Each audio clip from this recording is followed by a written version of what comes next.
안녕하세요. 새연에 빠지다의 DJ 민영입니다.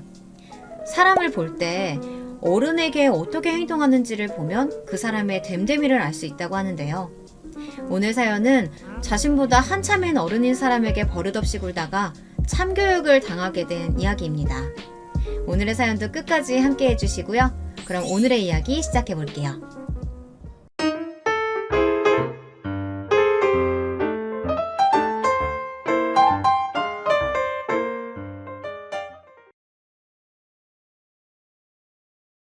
안녕하세요. 저는 30대 초반 주부입니다. 원래는 하던 일이 있기는 한데 지금은 아이를 낳고 1년째 육아휴직 중이에요. 아이를 키운다는 게 보통 일이 아니라는 걸 매일매일 실감 중입니다. 차라리 일을 하는 게 100배는 낫겠다 싶을 만큼요. 그래도 남편과 시아버지가 저를 정말 많이 도와주시는 편이라 저는 다른 집에 비해서는 훨씬 수월하게 육아를 하고 있어요. 저희 부모님은 지방에 멀리 사시기 때문에 주로 시아버지가 저를 많이 도와주십니다. 왜 시어머니가 아니고 시아버지냐고요? 저는 시어머니가 없거든요. 남편은 고등학생 때 어머니를 잃었어요. 오랜 지병이라고 했습니다. 병상에 계시는 동안 시아버지가 정말 지극정성으로 시어머니를 간호했다고 하더라고요. 오죽했으면 온 병원에 소문이 나다 못해 동네에서도 그 양반 자기 마누라 말이라면 죽는 신용이라도 할 거야. 대신 죽어줄 수도 있을걸? 이런 소리까지 들으셨으니까요. 어머니가 돌아가시던 날 아버지 우는 모습이 아직도 기억난다며 시어머니 제삿날 울먹이던 남편의 모습도 생각이 납니다. 대충 이 정도만 들으셔도 저희 아버님이 얼마나 좋은 분이신지는 아시겠지만요. 제가 처음 뵙던 날 이야기를 좀 해볼게요. 아버님을 처음 뵙던 날 저는 아버님이 어디가 아프신 줄 알았거든요. 너무 마르셔서요. 저희 시아버님은 키도 작고 덩치도 왜소하세요. 그래서 누가 한 대라도 치면 바로 쓰러질 것 같은 외형을 가지고 계십니다. 하지만 힘도 정말 세시고 못하는 게 하나도 없으신 분이세요. 남편도 언제나 가장 존경하는 분을 자신의 아버지로 꼽으니까요. 모자란 아들이랑 결혼해주겠다고 하니 내가 너무 고맙구만 그래. 제가 뭐가 모자라요? 모자란 거 투성이지. 네가 뭐 하나 제대로 하는 게 있어? 이제 밥벌이도 겨우 하는 녀석이. 자신의 아버지와 티격태격 이야기를 하는 모습을 보고 이 남자와 결혼한다고 하길 잘했다는 생각을 했던 기억이 납니다. 아시겠지만 한국에서 아버지와 아들이 다정하기가 참 힘들잖아요. 그런데 이 부자는 참 다정했습니다. 그래서 제 남편이 늙어서 아버님 같은 다정한 사람이 된다면 이 결혼을 한다고 하길 너무 잘했다 그렇게 생각했었습니다. 제 첫인상 그대로 저희 시아버님은 너무 다정하신 분이셨어요. 하나부터 10까지 다 그랬습니다. 어느 날은 감기 때문에 목이 부어 밥을 못 먹고 있다는 소리를 들으시자마자 죽을 써오신 적도 있어요. 아기도 어찌나 잘 보시는지 저희 아기도 저한테보다 아버님한테 안겨있는 걸 더 편해할 정도니까 말입니다. 처음에 결혼 전에 시아버지 집과 가까운 곳에 신혼살림을 차리겠다 했더니 다들 엄청 걱정했거든요. 홀아버지 밑에서 자란 아들이 얼마나 효자겠냐. 효자 아들은 피곤하다. 사사건건 간섭하면 어떡하냐. 시댁은 원래 최대한 멀리 있는 게 제일 좋다 하면서 말이에요. 하지만 지금은 제 친정 포함 친구들 모두 시아버지와 가까이 살아서 너무 다행이라며 그리고 너는 어디서 복이 그렇게 있어서 그런 시아버지를 만났냐는 이야기들을 합니다. 그 정도로 남들이 보기에도 정말 좋으신 분이에요. 조용조용 하시고 점잖으신데 다정하신 연애할 때 남편도 그렇다고 생각해서 반했던 거였는데 아버님에 비하면 남편은 정말 아무것도 아니었더라고요. 반의 반 정도? 장난삼아 그런 이야기를 했더니 자기도 인정했던 기억이 납니다. 자기도 아버지는 절대 못 따라갈 것 같다고요. 아버지는 젊은 시절에 노후를 철저하게 준비해 두셨거든요. 나중에 아들에게 짐이 되어서는 안 된다는 일념 하나로요. 그래서 연금을 타서 매달 생활을 하고 계셨기 때문에 저희가 드리는 용돈도 거절하셨어요. 자신도 돈이 있는데 왜 주냐고요. 제가 드린 용돈을 바로 제 품에 안겨있는 갓난쟁이에게 용돈이라고 주시더라고요. 그 이후로는 옷을 사드리거나 밥을 사드리지 용돈은 드리지 않습니다. 그래서 아버님이 그냥 계속 그렇게 연금을 받아 생활하실 줄 알았어요. 일을 한번 해볼까 한다. 왜요? 연금이 부족하세요? 저희가 용돈 드릴 수 있는데요. 나 쓸 만큼은 매달 나와. 근데 사람이 집에만 있으니까 너무 처지는 것 같아서. 나도 사회생활 좀 다시 시작해볼까 한다. 퇴직하고 신지 너무 오래됐어. 해 넘어가니까 좀 있으셔서 원. 어떤 걸 하시게요? 아버지 나이에는 뭐 경비원 이런 게 최선인데 그런 거 아파트 주민들 갑질 엄청 나대요. 그런 건 하시지 마세요. 네, 그런 건 저희가 싫어요, 아버님. 아버님 고생하시는 거. 저희가 그렇게 말리니 픽 웃으시더라고요. 아는 사람이 그러는데 무슨 시니어 프로그램 같은 게 있대. 그런 거 신청하면 나라에서 월급을 지원해줘서 작은 회사들이 그 프로그램을 이용 많이 한다더구나. 저도 들어본 적이 있었던 것 같은 제도였어요. 퇴직 나이가 지나서 퇴직한 어르신들을 대상으로 취업을 돕는 프로그램이요. 작은 회사들에게 나라가 일정 금액을 지원해주고 회사들은 경력이 있는 퇴직 나이가 지난 분들을 뽑아서 고용하는. 나 그거 들어본 적 있는 것 같아. 요즘 잘 되어 있다고는 하더라고. 그러니까 내 친구도 지금 그 프로그램으로 취직했는데 일도 안 힘들고 매일 출근하니까 살아있는 것 같고 활력도 생기고 좋다고 하더라. 고개를 끄덕였습니다. 평생 일하시던 분이 하루 종일 집에만 있는 게 좀이 쑤실만도 하실만 했어요. 저만 해도 지금 하루라도 빨리 복귀하고 싶어서 몸이 근질거리는데 말입니다. 그래서 괜찮은 것 같다고 대신 기업은 잘 알아보고 하셔야 한다 당부드렸습니다.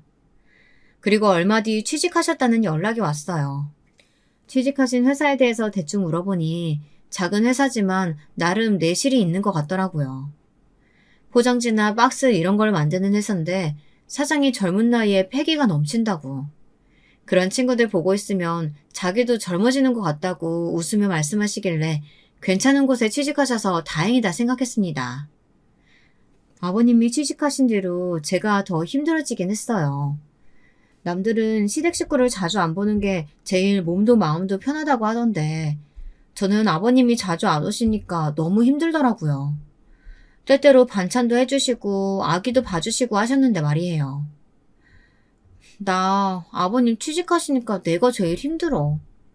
그럴 줄 알았어. 당신 사실 그래서 처음에 반대했던 거 아니야? 남편이 웃으며 말하길래 등짝을 한 대 짝 때렸어요.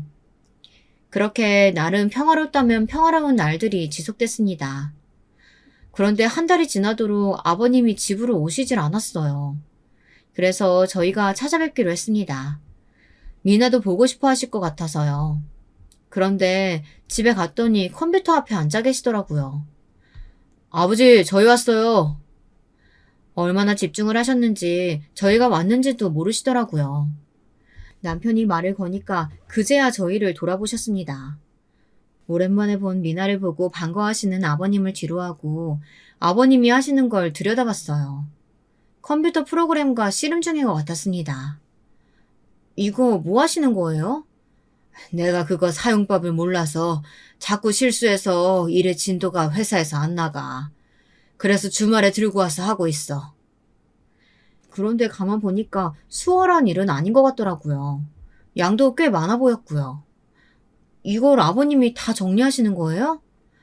못해서 밀린 것도 있고 뭐. 그래도 이건 너무 많은데. 늙었다고 뒷방 늙은이 취급 안 하고 일 제대로 주는 것 같아서 나는 좋다. 그렇게 말씀하시길래 말을 더 보태지 않았습니다. 그냥 그 프로그램을 어떻게 쓰는 게 더 편한 건지만 설명해 드렸어요. 아버님은 정말 진지하게 배우시더라고요. 힘드시면 일 그만두셔도 된다는 말은 하지 못했습니다. 눈이 너무 반짝반짝 빛나고 있어서요. 진작 너한테 물어볼 걸 그랬다. 근데 내가 너무 고급 인력을 이런 곳에 쓰는 거 아닌지 모르겠구나. 잘난 며느리 이럴 때 써먹는 거죠. 며느리 잘났다고 딱히 사먹을 때가 있는 것도 아니고. 그렇게 프로그램 쓰시는 법을 알려드리고 함께 외식을 하고 저희 부부는 집으로 돌아왔습니다. 오는 길에 아버님이 정말로 이 일을 좋아하시는 것 같다고 다행이라는 말을 나누면서 말이에요. 그 이후에도 종종 주말에는 바쁘셔서 만나지 못했지만 그러려니 했습니다. 그러던 어느 날이었어요. 보통 요즘은 출근을 하시니까 낮에 전화를 하시는 일은 거의 없는데 낮에 전화를 주셨더라고요. 네, 아버님, 이 시간에 어쩐 일이세요? 아가, 너무 미안한데 내가 출근하면서 집에서 서류를 하나 두고 왔다. 집에 가서 그거만 여기로 좀 가져다 줄 수 있겠니?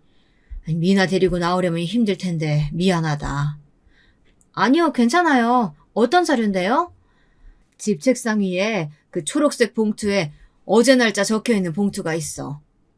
네, 가지고 도착해서 다시 전화 드릴게요. 그리고 전화를 끊었어요. 그리고는 미나를 업고 아버님 집으로 갔습니다. 그리고 눈앞의 광경에 놀랄 수밖에 없었어요. 한동안 아버님의 집에 오지 않았거든요.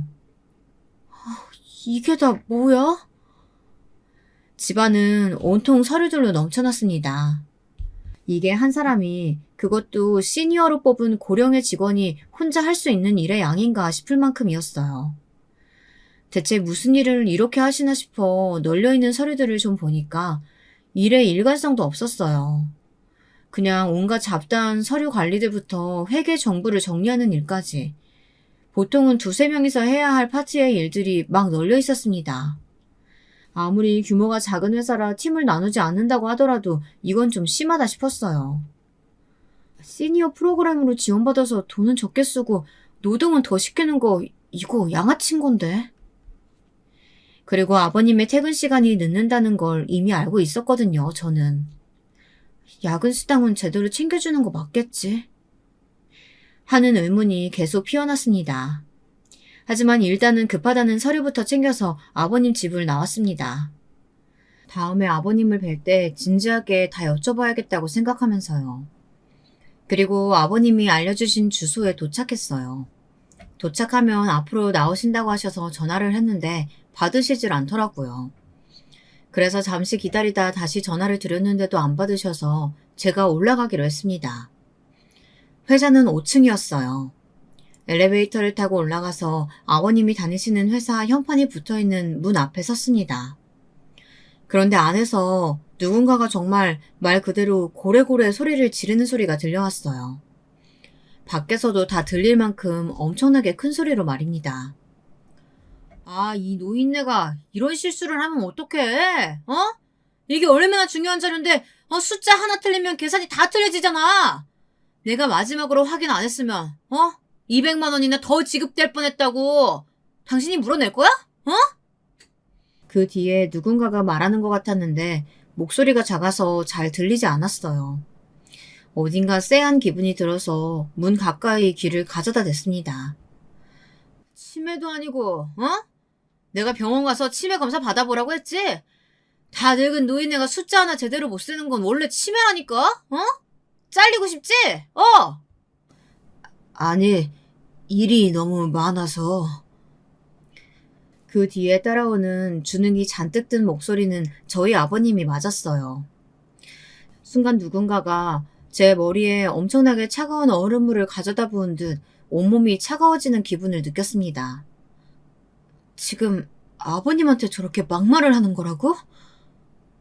너무 놀라서 차마 어떤 말을 더 꺼내지 못하고 어떤 행동도 하지 못한 채 문고리를 잡은 손에 힘을 줬습니다. 제 손이 파르르 떨리는 게 느껴졌어요. 늙은이 써줬으면 감사합니다 하고 납작 엎드려서 시키는 일은 뭐든 다 해야지 토를 달아? 당신 지금 제정신이야? 더 이상 못 듣고 있겠어서 문을 벌컥 열었습니다. 그러자 그 젊은 사장과 아버님의 시선이 저에게로 향했어요. 아버님은 놀라신 듯 눈을 크게 떴습니다. 아마 아버님은 그런 모습을 며느리에게 들킨 게 많이 부끄럽고 또 민망하셨을 거예요.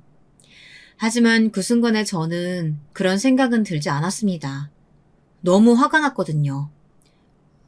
아이고, 얘야. 아버님이 저에게 아는 척을 해오자 놀랐던 사장이 곧 눈을 가늘게 뜨고는 저를 위아래로 훑어보더군요. 그 시선도 정말이지 불쾌했습니다. 아, 그 며느리? 정신 빠진 시아버지 서류 심부름하는? 이런 모자란 시아버지랑 사느라 뭐 고생이 많으시겠네요, 며느님. 딱 봐도 저랑 비슷한 또래거나 많아도 한두 살 많아 보이는 젊은 남자였어요. 며느리라는 사람이 와서 이렇게 서 있는데도 그는 입으로 나오는 그 엄청난 막말들을 멈출 생각이 없어 보였습니다. 제가 있는데도 이럴 정도면 평소에는 늘 저런다는 이야기겠죠. 아, 커피라도 한 잔 드릴까요? 다른 직원이 민망했는지 저에게 커피를 권하더군요. 그리고 제가 미처 거절의 말을 하기도 전에 다시 그 젊은 사장의 엄청나게 큰 목소리가 들려왔습니다. 너 지금 제정신이야? 그냥 서류만 주러 온 심부름꾼한테 커피를 준다만다 하고 있어. 탕비실에 커피 빨리 가는 것도 다 너 때문이지? 그래, 지들 돈으로 산 거 아니라고 막 쓴다 이거지? 어디서 돈이 줄줄 나가나 했는데 이것들이 다 범인이었구만 그래. 그 커피 얼마나 한다고 소리를 고래고래 지르더라고요. 그 직원이 그 말에 움찔움찔 하는 게 느껴졌습니다. 그리고 곧 그 사장의 목소리에 깬 미나가 울기 시작했어요. 으앙 소리에 사장이 또 소리를 지르기 시작했습니다. 집이나 살림이나 처하지. 이 시간에 애들 안고 나오는 아줌마들 다 한 대씩 맞아야 돼. 시끄럽고 보기 싫고. 아, 며느님은 이 정신 빠진 시아버지 심부름하러 나온 거니까 내가 오늘은 좀 봐드릴게. 그니까 애 좀. 시끄러. 지가 더 시끄럽게 소리 지르고 있으면서 애 보고 시끄럽다고 삿대질하면서 악을 쓰더라고요. 진짜 너무 화가 나서 입 밖으로 저도 상스러운 말이 나올 뻔했지만 눈을 꼭 감고 심호흡을 하며 참았습니다. 그리고는 일단 애를 달랬어요. 곧바로 미나가 조용해지고 저에게 커피를 주겠다던 직원에게 조용히 물었습니다. 이번 주 일주일 동안 몇 시에 퇴근하셨어요? 제 질문에 왜 그런 걸 물어보냐는 얼굴로 바라보던 직원이 조용히 10시라고 대답하더군요. 그래서 야근 수당은 받았냐 물으니 고개를 젓더군요. 그리고 이 회사는 분명히 5인 미만으로 등록되어 있는 것 같았는데 지금 제 눈에 보이는 직원만 7명이었어요. 옳았구나 싶었습니다. 아줌마, 뭐 그런 걸 물어봐. 뭐 돼? 서류 주러 왔으면 서류만 주고 가. 이렇게 말하는 사장 앞으로 찬찬히 다가갔습니다.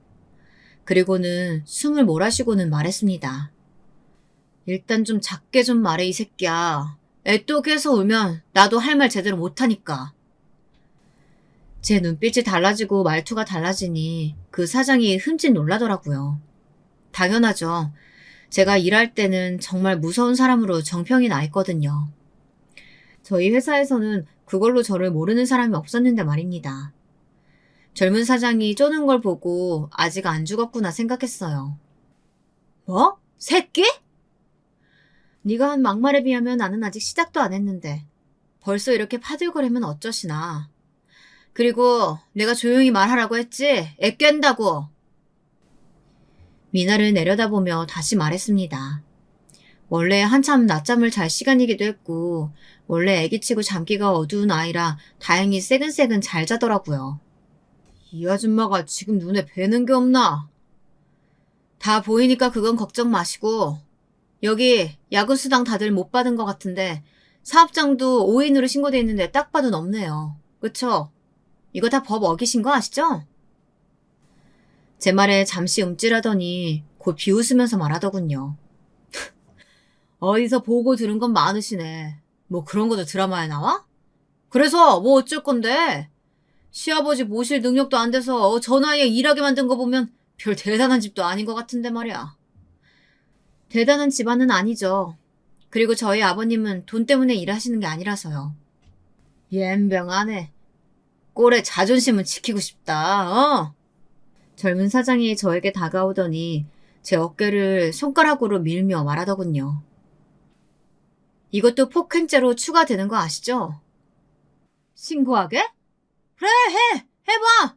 뭐, 내가 해줘? 어? 그러면서 자기 휴대폰을 꺼내 112 버튼을 누르더라고요. 그래서 제가 픽 웃으며 제 지갑을 꺼냈습니다. 그리고는 명함 한 장을 꺼내 그 사장을 줬어요. 그리고 말했습니다. 그러실 필요 없어요.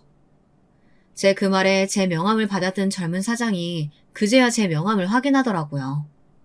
그리고는 정말 놀란 듯 눈을 동그랗게 뜨고는 그 명함과 저를 번갈아 보기 시작했습니다. 이게 뭐야? 진짜야? 검사? 네. 제 직업이 검사라 따로 신고하실 필요는 없어요. 그리고는 다시 그 사장 손에서 제 명함을 쏙 빼 지갑에 넣었습니다. 지금 육아휴직 중이라 명함이 몇 개 없어서. 아, 그리고 잠시만요. 그리고는 휴대폰을 꺼내 전화번호부 리스트를 한번 쫙 훑은 후 어디론가 전화를 걸었어요. 김검, 다른 게 아니라 불법 사업장 하나만 알아봐 달라고. 여기 문제가 좀 많은 것 같아서. 내가 상호랑 주소명 보낼게. 딱 보니까 축소 신고해서 탈세하고 직원들 야근 수당 다 떼먹은 것 같아. 그리고 국가 지원 사업 적으로도 신고 잘못했을 거고. 주소랑 상호명 보낼게. 응? 그리고는 전화를 끊고는 그 사장을 빤히 봤어요. 표정에서 당혹감이 느껴졌습니다. 일단 대충 봐도 탈세는 빼박 같은데 탈탈 털면 엄청 나오겠어요. 그쵸? 사장님 성품 보니 여간 해드신 게 아닐 것 같은데. 아니, 그게 아니고요. 갑자기 말끝에 요를 붙이더라고요. 기가 차서 웃음이 나왔습니다. 사장님, 세상에는 어떤 사람이 어떤 모습을 하고 당신 앞에 있을지 모르는 일이에요. 그니까 개 같은 성격 숨기고 사셔야죠. 누가 이렇게 당신 잡으러 온 저승사자일 줄 알고 이렇게 아무한테나 꼴찌리세요. 소시적에 강력범들도 저만 보면 쫄았거든요. 저 사장이 움찔거리는 거 보니 그거 안 죽었다 싶더라고요. 조사 착실하게 받으시고 내가 여기 들어오면서 녹음도 다 했거든요.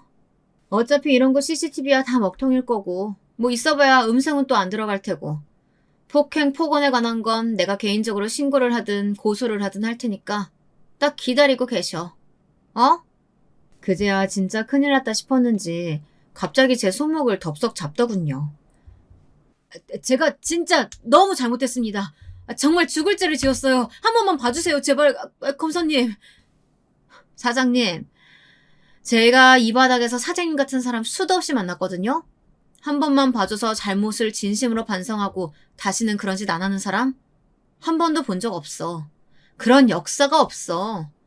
그리고 나는 당신이 나와 우리 시아버지에게 한 말 용서해줄 생각도 없고요. 하나하나 다 따져서 물고 늘어줄 테니까 각오 단단히 하세요. 내가 결혼하기 전에 우리 직업에서 별명이 불독이었어. 불독. 물면 안 놓는다고. 그리고는 손목을 뿌리치고 들어왔던 서류를 탁자 위에 탁 내려놓았습니다. 아버님, 오늘 사직서 내시고 인수있게 할 거 있으면 하시고 나중에 조사 들어가면 증언도 다 해주세요. 일단 오늘은 무단 결근은 하시면 안 되니까 저는 들어가 볼게요. 거의 울듯한 표정으로 저를 보고 있는 젊은 사장을 한 번 더 노려봐 준 뒤 돌아서서 집으로 돌아왔습니다. 지친다. 오랜만에 기가 빠지는 경험을 했더니 정말 지치더라고요. 그래서 잠든 아기 옆에서 깜빡 잠이 들었나 봅니다. 띵동하고 벨이 울리는 소리에 깼어요. 문을 여니 아버님이 서 계시더라고요. 표정이 안 좋으셨습니다. 당연히 그랬겠죠.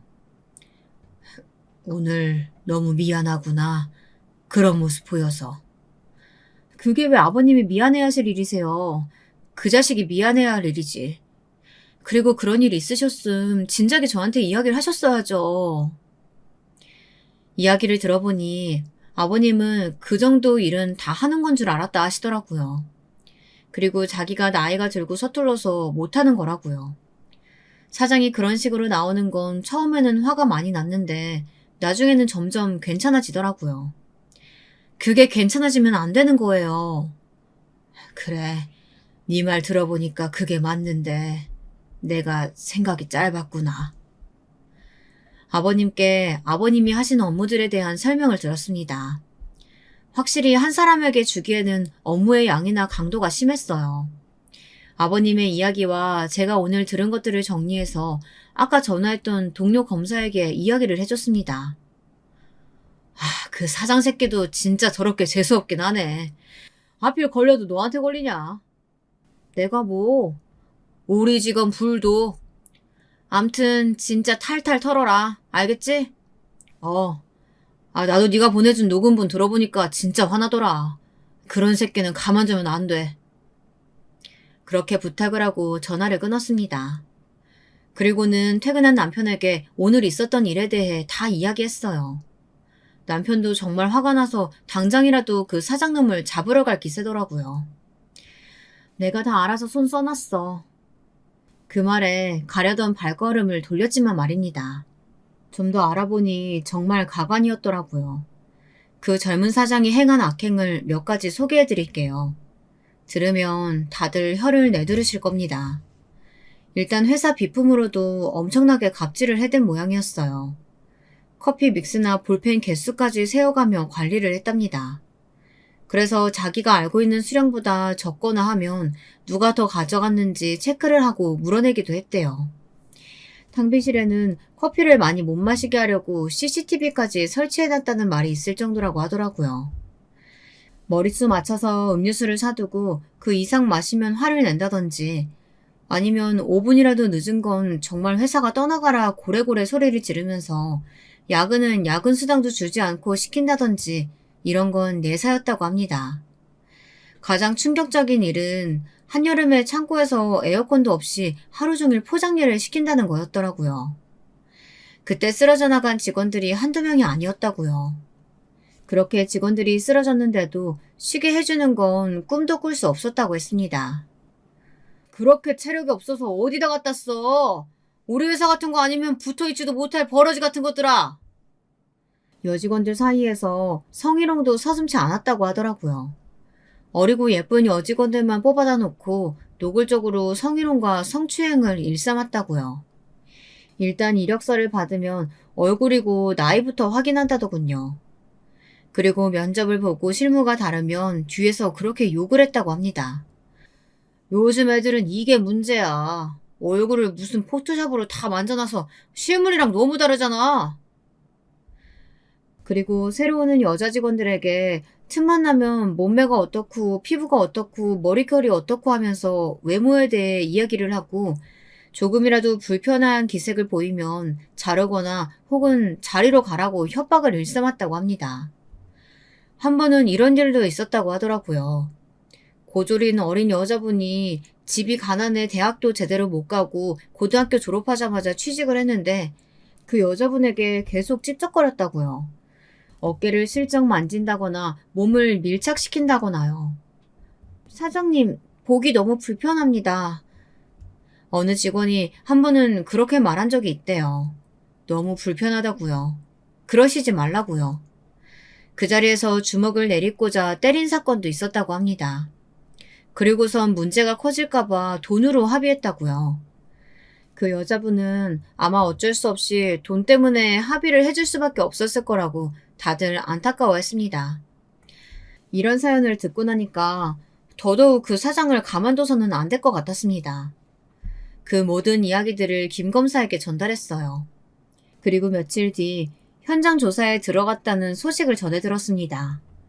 그리고 그날 저녁 그 젊은 사장이 저를 찾아왔어요. 나가지 않고 인터폰으로 대화를 나눴습니다. 문 안 열어줄 거니까 돌아가세요. 검사님, 진짜 잘못했습니다. 한 번만 용서해 주세요.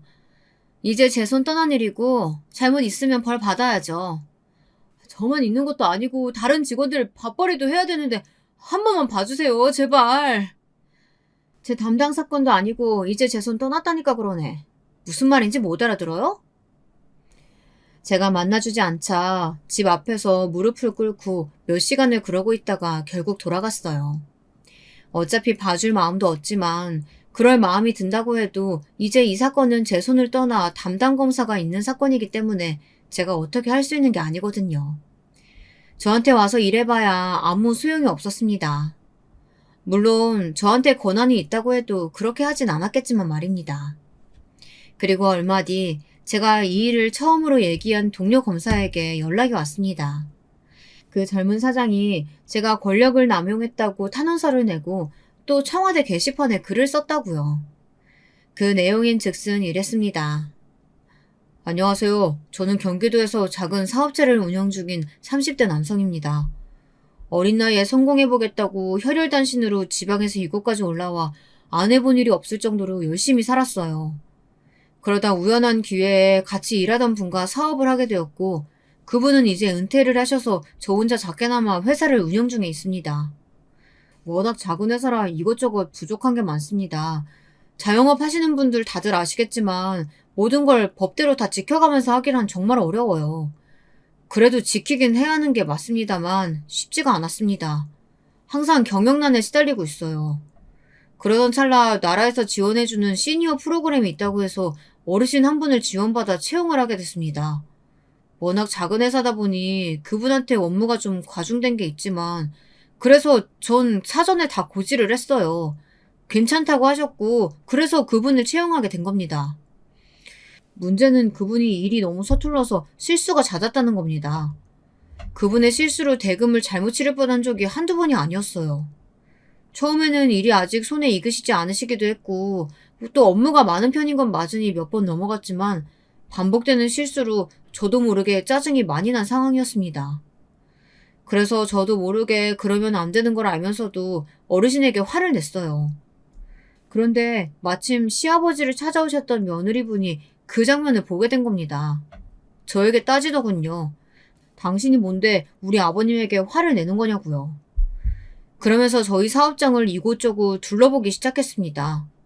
그러고는 바로 어디론가 전화를 하더니 저희 사업장을 좀 조사해보라고 하더군요.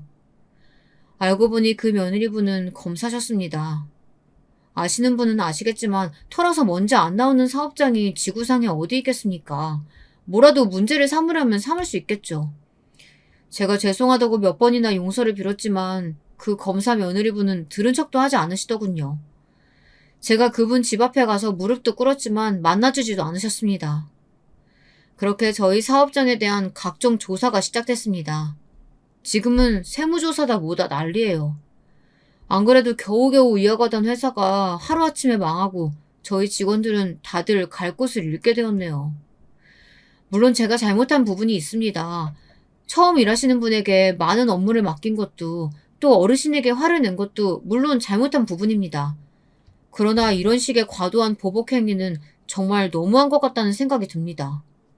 대한민국에서 검사가 가지고 있는 힘이 얼마나 큰지 다시 한번 알게 됐네요. 살려주십시오. 이대로 망하면 저는 정말 죽습니다. 대충 이런 내용의 글이었어요. 글을 읽자마자 똑똑하다는 생각이 들긴 하더군요. 대한민국 국민들이 갖는 공권력, 검사에 대한 불신과 불만을 잘 이용한 글이라는 생각이 들었습니다. 제가 꽤나 욕을 먹겠다는 생각을 하면서 글을 읽었고 그 예상은 맞아떨어졌어요. 그 글이 여기저기 퍼져서 기사도 나고 제가 누군지 밝혀져서 저희 직원분들과 그 일을 조사하는 검사까지 엄청나게 욕에 시달리게 된 겁니다. 그냥 무대뽀로 나올 줄 알았더니 생각보다 머리를 쓰시네. 국민 정서도 이용할 줄 아시고. 어떡할 거야? 어떡하긴 뭘 어떡해. 나도 받아쳐야지. 어차피 나는 지금 육아휴직 중이라 책임 소재 가릴 것도 아니고. 그 사장이 똑똑하긴 했는데 하나는 알고 둘은 모르는 게 있었어요. 저는 진짜 생각보다 더 무대뽀라는 사실을 말입니다. 예전부터 알고 지내던 친한 기자님에게 그날의 녹음본을 전달했습니다. 그리고 그 회사에서 일하던 직원 둘에게 연락을 했어요. 설득할 필요도 없었어요. 워낙 예전부터 그 사장한테 당해온 게 많았던지라 제가 딱히 바람을 넣지 않아도 그 사장의 악행에 대해 줄줄이 털어놓더군요. 야근 수당 안 주는 건 물론이고 개인적인 심부름도 많이 시켰어요. 여직원 하나는 콘돔 심부름까지 한 적도 있다니까요. 성희롱이나 추행은 뭐 일상이었고요. 벅하면 소리 지르고 때리고 회사 안에 CCTV 없는 거 그거 저희 때리려고 그런 거라니까요. 사장은 모르는데 병원 가서 매번 진단서 끊어놨어요. 언젠가 쓸 일이 있을 거라고 생각하면서요. 결국 이런 날이 오긴 오네요. 포장해야 하는 날 에어컨도 안 틀어서 일하다가 쓰러진 적도 있었어요. 병원에 실려갔는데 병원비는커녕 다음날 바로 출근하라고 하더라고요. 그래서 다시 출근해서 포장했어요. 여전히 에어컨은 틀어지지도 않았고요. 정말 수없이 많은 증언들이 쏟아졌습니다. 그 젊은 사장은 제가 생각했던 것보다 훨씬 더 악덕 고용주였더라고요. 이거 완전 쓰레기네. 오죽하면 수없이 많은 인간 군상을 봐온 기자마저도 쓰레기라며 혀를 내두를 정도였으니까 말입니다. 제가 준 녹음본의 내용과 직원들의 폭로가 담긴 긴 기사가 나가고 여론은 완전히 뒤집혔어요. 물론 제가 준 녹음본만 있었다면 이렇게 바로 반전이 되지는 않았을 겁니다. 다수의 직원들의 용기가 있었기에 가능한 일이었겠죠. 그 젊은 사장의 사업체가 까발려지면서 하나 더 밝혀진 게 있었습니다. 그 사장이 글을 쓰면서 자기가 산전수전 다 겪어가며 이룬 사업체인 것처럼 말했잖아요. 사실은 그게 아니라 금수저였더라고요.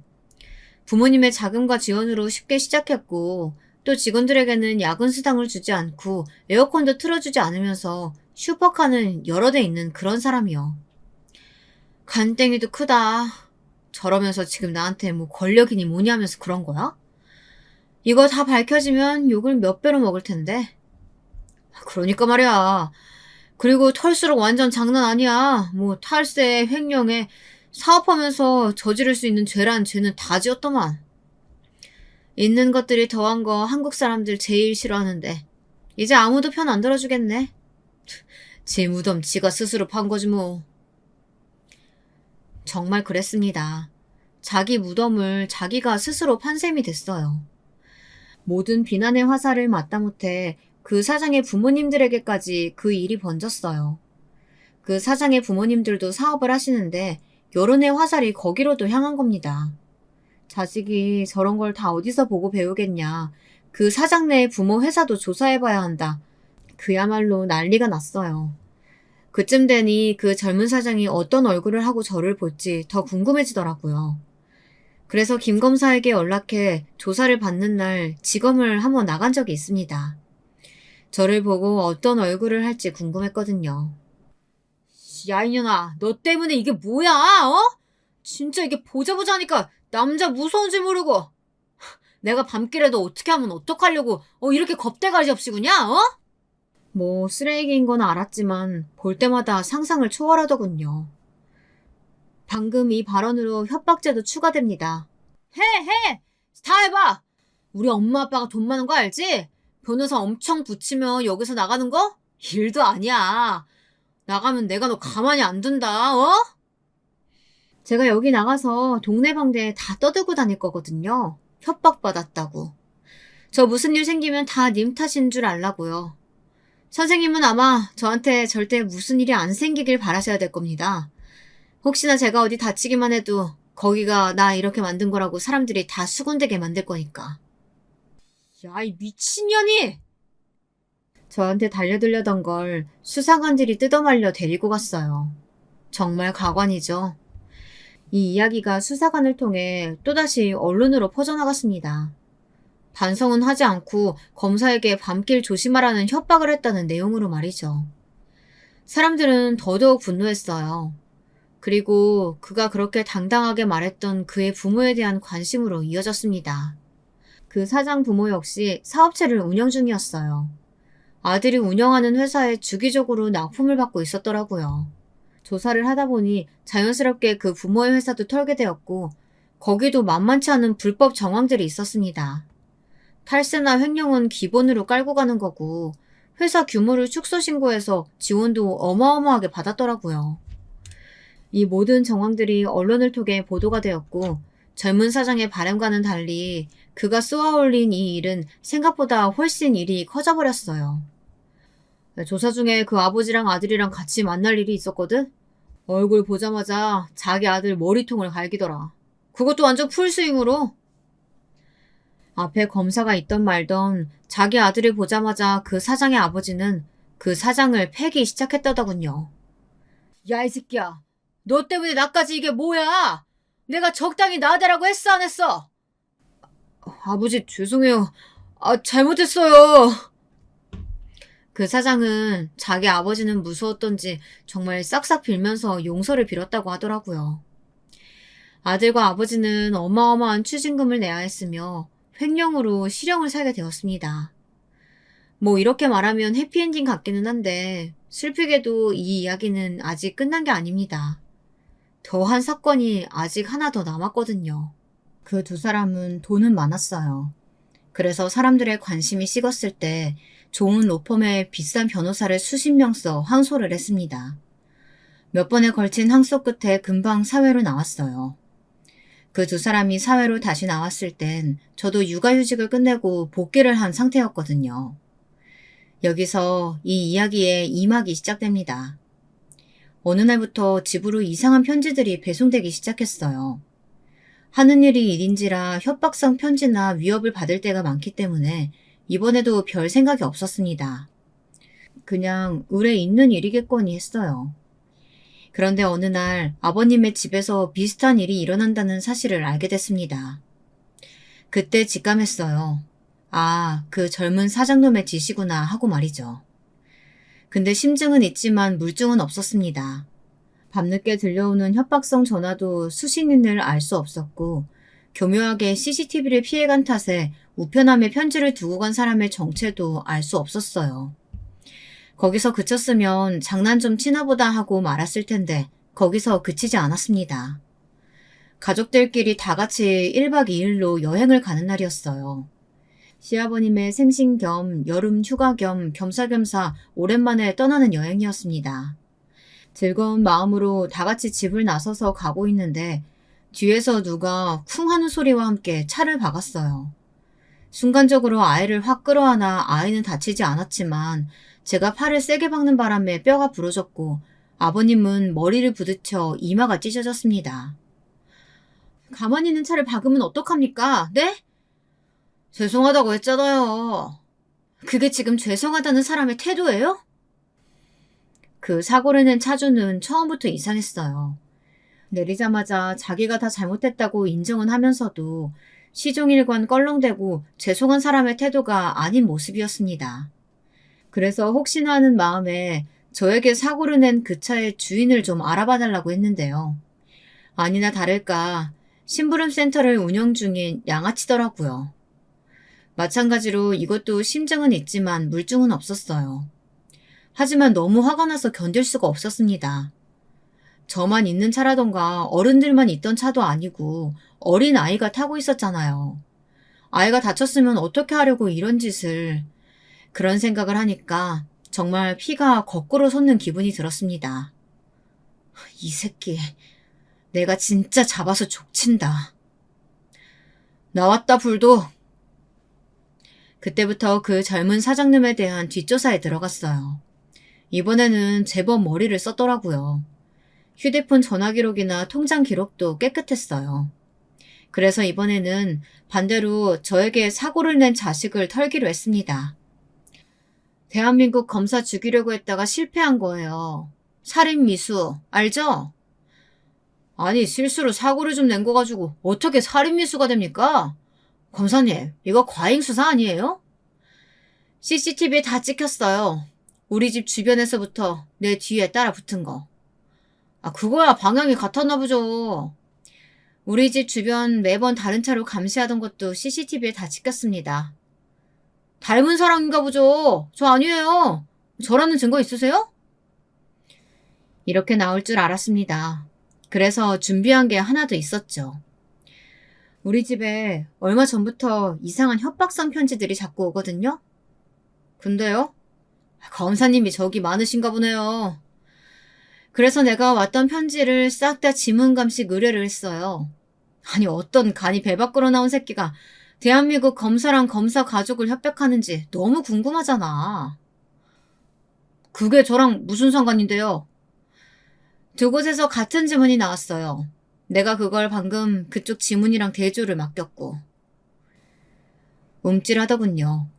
사실 지문 대조를 맡겼다는 것도 지문이 나왔다는 것도 다 거짓말이었어요. 그냥 한번 던져본 거였답니다. 근데 반응을 보니 분명히 아는 이야기인 것 같더라고요. 그거 대조 결과 나와서 그쪽 맞으면 여태 부정한 것까지 다 합쳐서 내가 진짜 할 수 있는 최대치로 형량 때릴 겁니다. 진짜 안 봐줘.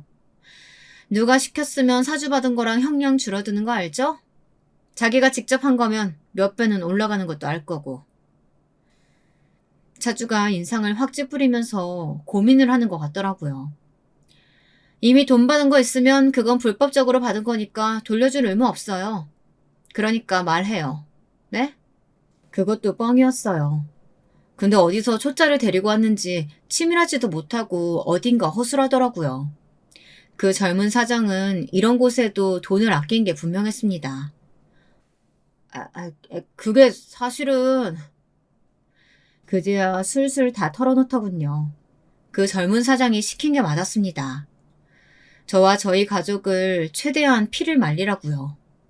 그래도 제가 별 스트레스 받는 거 없어 보이자 점점 강도가 세져서 결국 교통사고를 내기까지 하게 된 거라고 말입니다. 곧장 그 사장을 구속했어요. 자기는 아니라고 빡빡 우기더군요. 아니, 다 자백을 하셨다니까 그러네? 그 심부름센터 사장이? 아니, 나는 뭘 시킨 적도 없는데 왜 자꾸 나래요? 돈 준 적도 없고 연락한 적도 없다니까 그러네. 정말 빡빡 우긴다는 게 이런 거구나 싶었습니다. 하지만 이내 다 밝혀졌어요. 부정할 수 없게 증거들도 차고 넘쳤습니다. 그 심부름센터 사장이 정말 열심히 다 자백했거든요. 증거가 이렇게 차고 넘치는데 계속 아니라고 우기면 판결 더 불리하게 나요. 알아요? 이번에도 마찬가지로 수십 명의 변호사를 붙였습니다. 하지만 이번에는 못 빠져나갈 게 뻔했어요. 왜냐면 정말 전 국민적으로 욕을 먹고 있었거든요. 요즘 보복범죄가 매일 뉴스 헤드라인을 장식하고 있는 와중이라 분노가 더 들끓는 듯 했어요. 심부름센터를 고용해서 검사에게 보복을 한 금수저라는 부분이 특히 사람들의 심리를 자극했던 것 같습니다. 정말 엄청나게 욕을 먹었거든요. 그 전에 먹은 건 먹은 것도 아니다 싶을 만큼요. 그 덕이었을까요? 가중처벌되어 형을 살게 되었습니다. 그리고 한 가지 더 추측하자면 앞서 말했던 그 성희롱 당했다는 여직원의 폭로도 추가됐습니다. 생각보다 더더욱 악질이더라고요. 위계에 의한 폭력 그 자체였어요. 허구한 날 불러다가 밥줄을 무기로 삼고서는 수시로 성추행을 했다고 하더라고요. 제가 비록 돈 때문에 합의를 해주긴 했지만 정말 수치스러웠어요. 이제라도 그 새끼가 얼마나 나쁜 새끼인지 세상에 알아줬으면 해서 이렇게 폭로합니다. 그리고선 그동안 자신이 당했던 일들을 폭로했어요. 그 글도 많은 국민들의 공분을 샀습니다. 특히 그 또래의 여성 직원들에게 말이죠. 나중에 듣기로는 상당히 억울해 한다더군요. 그때 자기가 시니어 직원을 잘못 뽑아서 그 시니어 직원의 며느리가 하필 검사여서 자기가 이렇게 운이 나쁘게 걸려들었다고 말입니다. 하지만 그게 아니에요. 그렇게 살아왔기 때문에 이렇게 된 겁니다. 제가 아니었어도 언젠가 그 인간은 자신이 저지른 죄에 대한 벌을 어떤 방식으로 돌려받았을 거예요. 이럴 때 보면 또 인생은 공평한 것 같기도 해. 물론 그렇지 못할 때가 더 많다는 거 저도 알아요. 하지만 이렇게 때때로 정의가 실현되어 오는 걸 보면 공평하다는 생각이 들기도 합니다. 또 그걸 믿고 싶은 게 사람 마음이잖아요. 아마 그 사장놈은 제대로 된 반성을 하지 않을 거예요. 그 안에서 앞에서 말했던 것처럼 사실은 운이 없어서 이렇게 된 거라고 믿으며 다음에 나와서는 더 교묘하고 더 치밀하게 나쁜 짓을 할 수도 있겠죠. 근데 그런 거 잡으라고 나 같은 사람 있는 거니까. 맞아. 하지만 또 그런 사람 제대로 응징하라고 저 같은 사람이 있는 거 아니겠어요? 저는 그 사장님이 나와서도 어떻게 사는지 끝까지 지켜볼 생각입니다. 그리고 또다시 같은 짓을 저지르면 또다시 죄를 물으러 갈 거예요. 앞서 말했듯 제 별명이 불독이잖아요. 저는 한 번 물면 절대 놓질 않거든요. 아마 그 사장은 평생 자기가 한 잘못들을 되새기며 살아가게 될 겁니다. 제가 그렇게 만들 거예요. 반성하지 않는 사람에게는 진정한 용서 따위는 없으니까 말입니다. 길다면 긴 이야기 들어주셔서 감사해요. 제 이야기가 많은 분들에게 느끼는 바가 있는 이야기가 된다면 참 좋겠네요. 안녕하세요. 평소 재미있게 사연을 듣고 있는 간 60대가 된 평범한 여자입니다. 다른 분들의 사는 이야기를 듣다 보니 불현듯 오늘은 제 이야기를 털어놔보고 싶더라고요. 저는 중소도시 옆에 있는 조용한 동네에서 태어났습니다.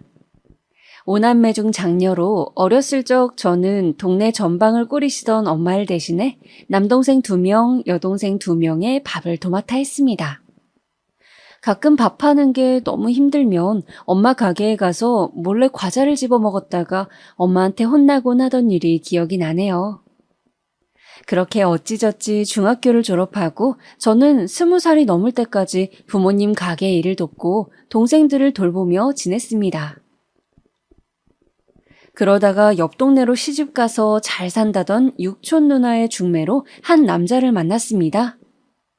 만난 첫날에 다방에 앉아 어색하게 커피를 홀짝거리던 나에게 그 남자는 자신이 농사를 지어서 성공하고 싶다는 이야기, 그리고 요즘 관심 가지고 있는 취미 이야기 등 여러 이야기를 신나게 하더니 집으로 가려는 저에게 빵을 한 봉지 사서 들려주었습니다.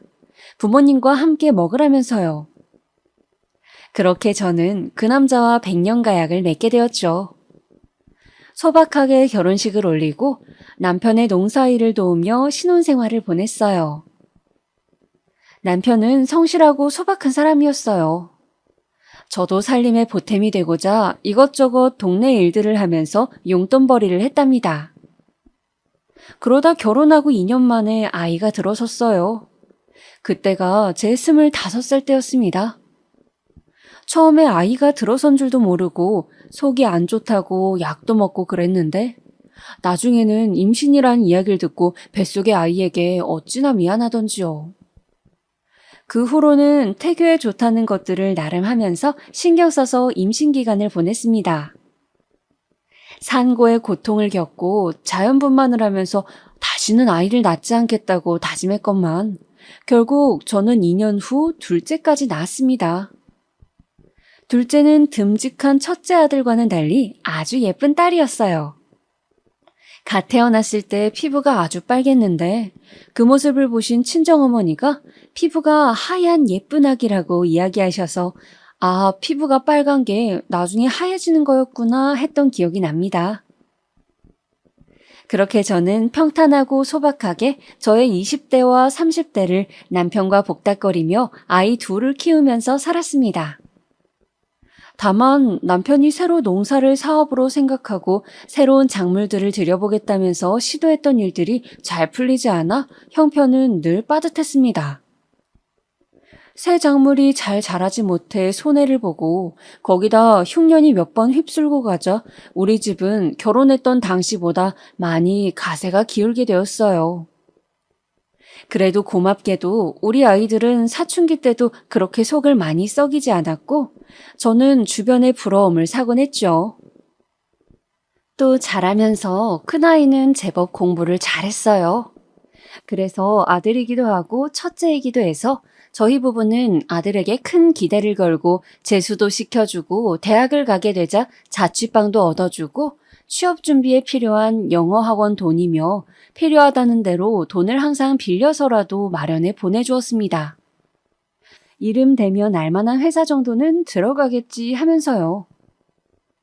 미안하게도 딸에게는 대학까지 보내줄 형편이 안 돼요. 저희는 딸에게 고등학교까지만 다니고 취업을 했으면 좋겠다고 이야기하였습니다. 가난한 농부인 남편의 수입으로 큰 도시로 대학 간 아들의 뒷바라지를 하기만도 벅찼고 또 그때의 짧은 생각으로는 대학을 가지 않더라도 인물도 괜찮고 야무지고 싹싹하니까 자기 앞가림하다가 좋은 혼처 자리가 나서면 멀리 보내지 말고 옆에 끼고 살면 좋겠다는 생각이었습니다. 실제로 동네에 딸을 가진 집들은 대부분 그랬으니까요. 그러나 딸은 고등학교를 졸업하고 여러 가지 소일거리를 하다가 동네가 갑갑하다며 도시로 나가 직업을 구해야겠다며 간호조무사 자격증을 따겠다고 했습니다. 그래서 간호조무사 교육비를 대주고 전문적인 일이니 열심히 하라고 격려해줬습니다. 그렇게 딸은 자격증을 따고 아들이 있던 도시로 취직 자리를 구하게 되어 자식 둘이 같이 살 집을 전세로 마련해주고 가끔 들여다보러 다녔습니다. 그렇게 저는 자식 둘도 나름 앞가림을 해줬으니 우리는 이제 자식들 결혼시키고 우리 노후만 돌보면 되겠지. 이제 남편과 매일 뒷산에 등산도 다니고 국내 여행이나마 다니면서 즐겁게 노후를 보내야겠다는 희망을 품었습니다. 그런데 어느 날 큰 카드 회사에 취직해서 잘 다니고 있는 줄로만 알았던 아들에게서 청천벽력 같은 소식이 들어왔습니다. 갑자기 전화해서는 저에게 1억이 넘는 돈을 해달라고 하는 것이었습니다. 저는 너무 놀라서 수화기를 쥐고 있던 손을 바들바들 떨면서 물었습니다. 무슨 일이 있는 거야? 그 큰 돈이 사회초년생인 네가 왜 필요해? 수화기 속의 아들의 목소리는 불길하게도 착 가라앉아 있었습니다. 엄마, 그냥 아무것도 묻지 말고 대출 좀 해서라도 이번 한 번만 나 좀 살려주면 안 돼? 내가 열심히 일해서 꼭 갚을게요. 제발요, 부탁이에요. 아들은 아무리 다그쳐도 무슨 일이 있었는지 말하지 않았습니다. 저는 다짜고짜 딸에게 전화해서 다그쳤습니다. 네 오빠 무슨 일 있는 거니? 갑자기 1억이 넘는 돈을 해달라는데 너 뭐 아는 거 없어? 수화기 너머로 딸의 한숨이 밀려왔습니다. 그렇게 말하지 말라고 했더니 기어이 돈 이야기를 했어요? 딸은 어쩔 수 없다는 듯이 이야기를 꺼내더군요. 오빠가 언젠가부턴가 밤에 잠을 안 자고 핸드폰을 붙들고 있길래 뭐 하는지 봤더니 축구를 열심히 보고 있더랍니다. 왜 새벽에 자꾸 보냐고 했더니 해외 경기라 그렇다고 해서 그러려니 했는데 날이 갈수록 밤을 새며 축구 경기를 보고 또 경기 승패에 따라서 뭔가 기분이 들쭉날쭉하고 얼굴이 점점 어두워져서 한 번은 제대로 따져 물었다고 합니다. 그랬더니 스포츠 토토라는 것을 한다고 했대요. 경기 승패에 따라 돈을 거는 일종의 도박이었습니다. 저는 갑자기 하늘이 무너져 버리는 것 같았습니다. 머리가 어지럽고 정신이 하나도 없었습니다. 도박이라니, 그런 것에 학창시절에도 대학 때도 별 관심이 없던 아이였는데 뉴스에서나 보던 그런 도박을 저희 아들이 한다고요? 정말 말도 안 된다고 생각했습니다. 충격을 받고 말문을 잃은 저에게 딸이 기어들어가는 목소리로 이야기를 했어요. 엄마, 그리고 집은 지금 월세가 됐어요. 엄마 아빠 모르게 내가 돈 모아서 다시 전세로 돌려놓으려고 했는데 오빠가 몇천 보증금을 빼서 그 돈을 다 날렸어. 라고 이야기를 하는 겁니다. 아들은 몇 년간 그 스포츠 뭐라는 도박을 하다가 자기가 일하면서 모은 돈은 물론이고 저와 신랑이 제 자식들을 위해서 저희 노후 자금 헐어서 해줬던 전세금까지 몽땅 날려먹은 것이었습니다. 그것 말고도 지금 1억의 빚이 더 생긴 상태였죠. 저는 인생의 고통은 모두에게 공평하게 온다더니 평탄하던 내 인생에도 고통이 이렇게 시작되는 건가 싶었습니다. 그리고 아들에게 내가 뭘 그리 잘못해서 이런 일이 나에게 생기는지, 내가 임신 때 배탈약을 먹어서 아들이 이러는 것인가 라는 말도 안 되는 어처구니 없는 생각이 들 지경이었습니다.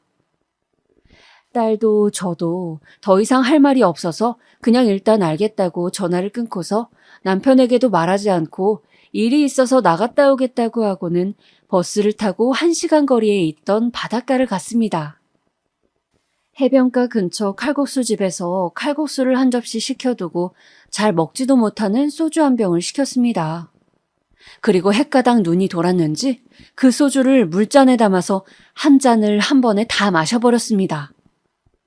그렇게 바닷가에서 몇 시간을 보내며 울기도 하고 걷기도 하고 확 뛰어들어 버릴까 생각도 하면서 저는 겨우 정신을 부여잡고 집으로 돌아왔습니다. 사는 게 뭔지, 내 인생이 왜 이렇게 되었는지 그런 생각이 떠나지 않고 머리를 맴돌았습니다. 사정을 알게 된 남편은 불같이 화를 냈습니다. 그런 모습은 살아생전 처음 볼 정도로요. 아들을 불러앉혀서 무릎을 꿇리고 하루가 멀다 하고 아들 딸 집을 들락거리면서 아들을 감시했습니다.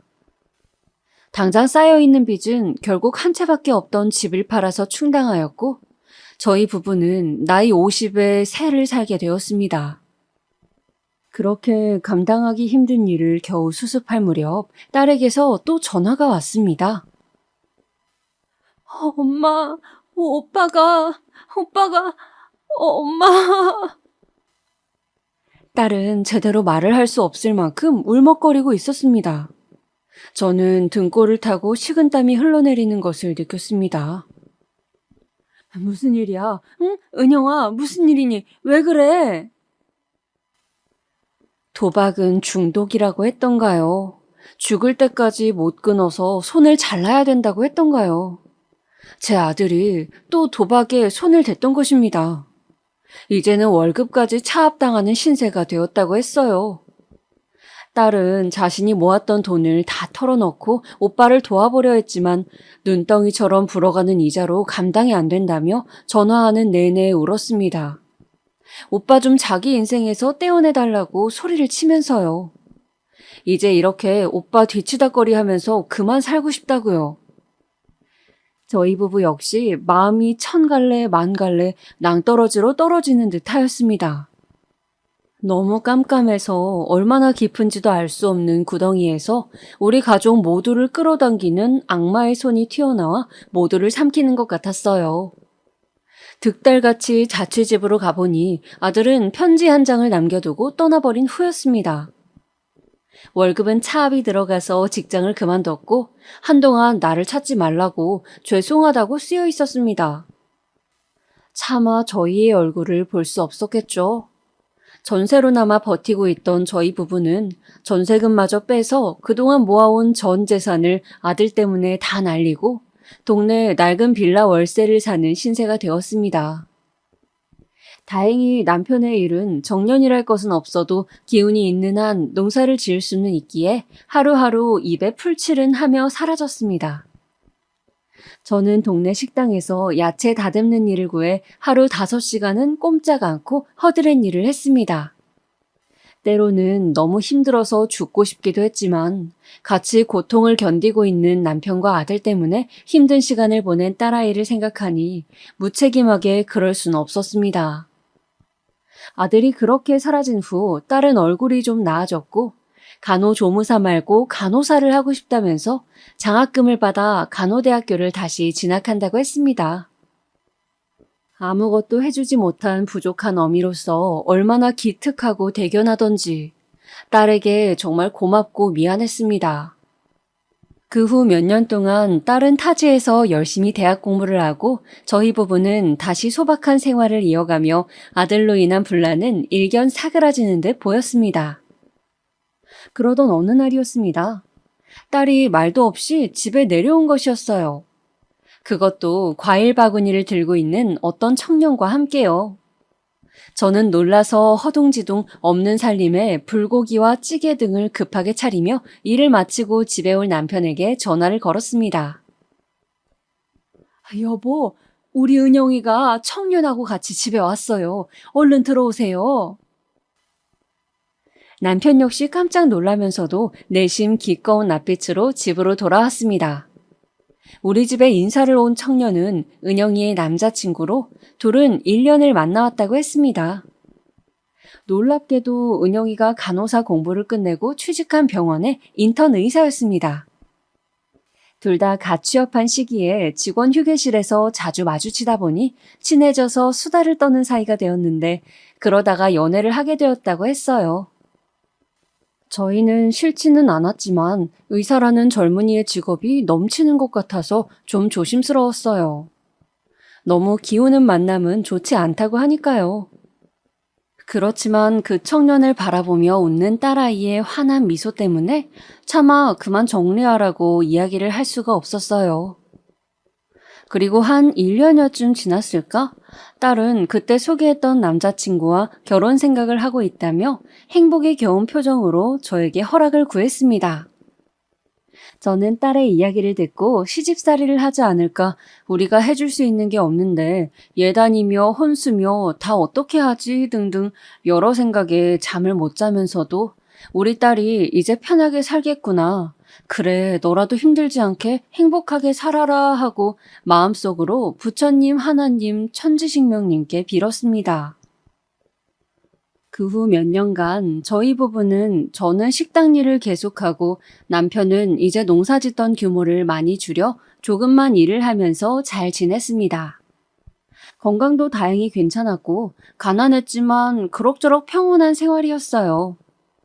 가끔 비가 많이 오는 날이나 아주 추운 날에 창밖을 보며 연락 한 통이 없는 아들 녀석을 생각했지만 그저 무소식이 희소식이다 생각하면서 애써 별일 없을 거라고, 잘 지내고 있을 거라고 주문을 외우듯이 혼자 되뇌었습니다.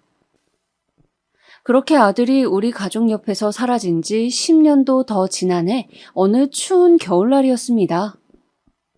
저는 저녁을 다 차려 먹고 뭉친 어깨를 주무르며 막 따뜻한 유자차 한 잔으로 하루를 마무리하려던 참이었어요. 대문 밖에서 자꾸 바스락바스락거리는 소리와 아이들 칭얼거리는 소리가 들려오는 것이었어요. 아빠, 이 붉은 벽돌집이 아빠가 말한 할머니 집이야? 근데 나 배고파. 우리 언제 들어가? 아빠, 나 추워. 저기 있는 거 초인종 아니에요? 안 눌러요? 언제까지 서 있어? 저기, 우리 조금만 요 앞에 나갔다가 다시 올까? 아빠가 좀 오랜만이라 어색해서 그래. 춥지? 일단 저 밑에 분식집 가서 아빠가 라면 먹고 다시 올까? 배고프다고 졸라대는 아이들의 목소리와 어디선가 들어본 적이 있는 듯한 낯이 익은 약간 굵으면서도 고운 남자의 목소리. 저는 순간 전기에 감전된 듯 온몸이 부르르 떨리더군요. 그 목소리는 세상에서 제일 사랑하고 보고 싶은 제 아들의 목소리와 닮아 있었습니다. 찰나의 순간 이게 꿈일까 싶으면서도 저는 본능적으로 온 힘을 다해 대문 밖으로 다름질쳐 나갔습니다. 미처 신발도 신지 못한 채로요. 준영아! 저의 절규하는 듯한 고함 소리에 골목 전체가 쩌렁쩌렁 울렸습니다. 당연히 저 앞으로 골목을 내려가던 아이 둘과 남자 한 명도 걸음을 멈추었어요. 걸음을 멈추고 잠시 숨을 고르는 듯하던 그 뒷모습은 진짜로 무려 10년 만에 보는 저의 아들이었습니다. 엄마. 이게 얼마 만에 보는 아들의 얼굴인지. 녀석은 그 자리에 서서 저를 보면서 아무 말도 하지 못하고 그저 바닥만 바라보면서 전봇대처럼 한참을 서 있더군요. 저는 맨발에 여전히 신발도 신지 않은 채로 아들을 향해 달려갔습니다. 윤서가, 이거사, 그렇게 사라져버리면 어쩌니? 어디서 뭘 하다가 이제야 내 앞에 찾아온 게야? 이놈아, 이 망나니 같은 놈아. 그래, 이 엄마가 보고 싶지도 않든 어찌 전화 한 통을 안 할 수가 있어, 이 매정한 놈아. 저는 다리에 힘이 풀려서 말 그대로 철퍼덕 바닥에 주저앉고 말았어요. 아들의 뒤에 서서 놀란 토끼 눈으로 저를 보던 남자아이와 여자아이는 그런 저를 신기한 듯이 바라보고 있었습니다. 저의 절규 소리에 놀란 남편이 달려나와서 우두커니 골목 가로등 불빛을 받으며 서 있는 아들을 발견했습니다.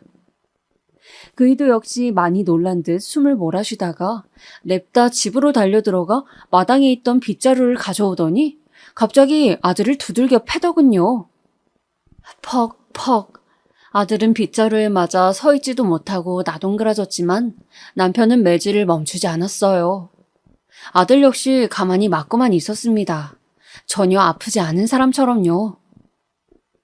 계속 화를 내며 아들을 때리려는 남편을 필사적으로 말리고 저는 추위에 꽁꽁 언 아들과 아이들을 집 안으로 들어오게 했습니다. 저녁을 아직 먹지 못했다고 해서 급한 대로 집에 있는 반찬들을 꺼내고 계란 후라이를 내서 아이들에게 주었습니다. 애들은 꼭 몇 끼 굶은 것처럼 허겁지겁 밥을 입속에 집어넣더군요. 자세히 보니 손톱 밑도 시커멓고 양말도 구멍이 나려 했습니다. 옷도 며칠은 입은 듯 군데군데 얼룩이 보였습니다. 아들 역시 몰골이 좋다고 할 순 없었는데 꼭 며칠을 노숙한 사람처럼 머리도 감지 않은 듯 했고 허름한 옷에 천으로 된 큰 배낭을 메고 있었습니다. 제 아들에게 그동안 무슨 일이 있었는지 알아내야 했어요.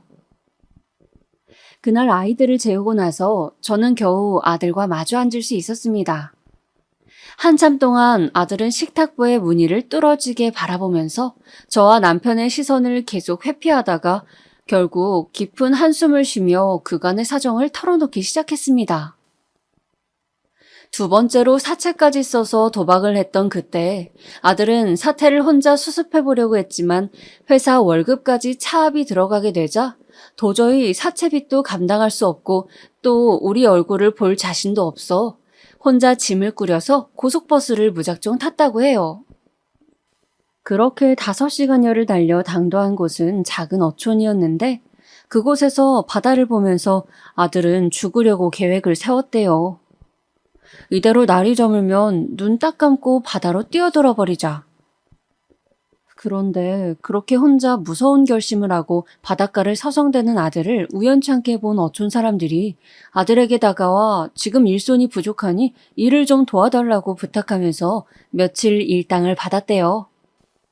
그런데 오히려 몸이 힘들어서 나쁜 생각도 사라지고 마음이 편안해져서 며칠만 하다가 그 마을에 정착하게 되었다고 합니다. 그리고는 연애를 하게 되었다고 해요. 그 아가씨는 마을 토박이었는데 성격도 좋고 제법 다정하게 아들을 챙겨줬다고 하더라고요. 둘은 그렇게 동네에서 조촐한 결혼식을 올리고 5년이 넘는 시간 동안 함께 살았대요. 그리고 1년 후 아들을 낳고 또 1년 후 연년생으로 딸 자식도 낳았다고 합니다. 비록 하루하루 일당으로 먹고 사는 하루살이 신세였지만 그때만큼은 아내가 해주는 따뜻한 밥을 먹고 하루가 다르게 커가는 새끼들을 보면서 사는데 보람을 느꼈던 시절이었다고 아들은 잠시 씁쓸한 미소를 띄었어요. 그런데 어느 날부터인가 애들 엄마가 밤 외출이 잦아졌대요.